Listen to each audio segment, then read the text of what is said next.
জিকির তুলে অন্তর্বর্তীকালীন সরকারকে ব্যর্থ এবং তাদেরকে অস্থিতিশীল করে যেন তেন একটা নির্বাচনের পায়তারার অংশ হিসাবে এই অন্যায় অপকর্মগুলো শুরু করেছে।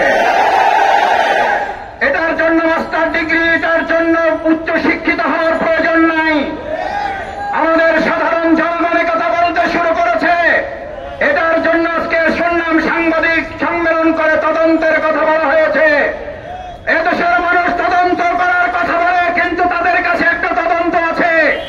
যারা যেন তেন নির্বাচন করতে চায়, অস্থিতিশীল পরিবেশ তৈরি করার মধ্য দিয়ে তারা সেই ঠুনকো নির্বাচনের আয়োজনে সরকারকে বাধ্য করার অংশ হিসাবে এই সমস্ত ষড়যন্ত্র চালাচ্ছে। 9 তারিখে ঘটনা সংঘটিত হয়েছে।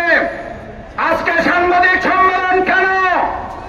আমরা সেই দলের কাছে জানতে চাই।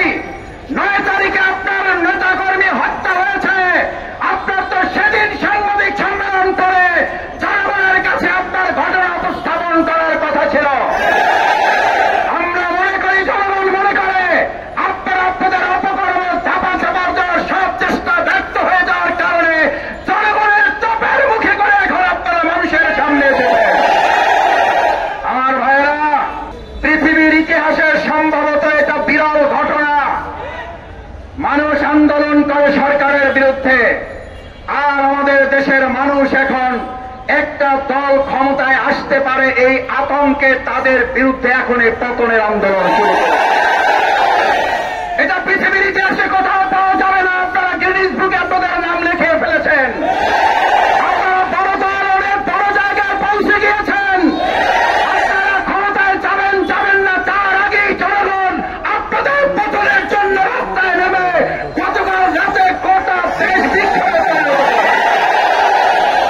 আমরা জুলাই আগস্টে যে স্লোগান শুনেছি, গত রাতে বিশ্ববিদ্যালয়, স্কুল, কলেজগুলোতে সেই স্লোগান শুনেছি। আপনাদের প্রোগ্রাম থেকে এখন জয় বাংলা স্লোগান হয়।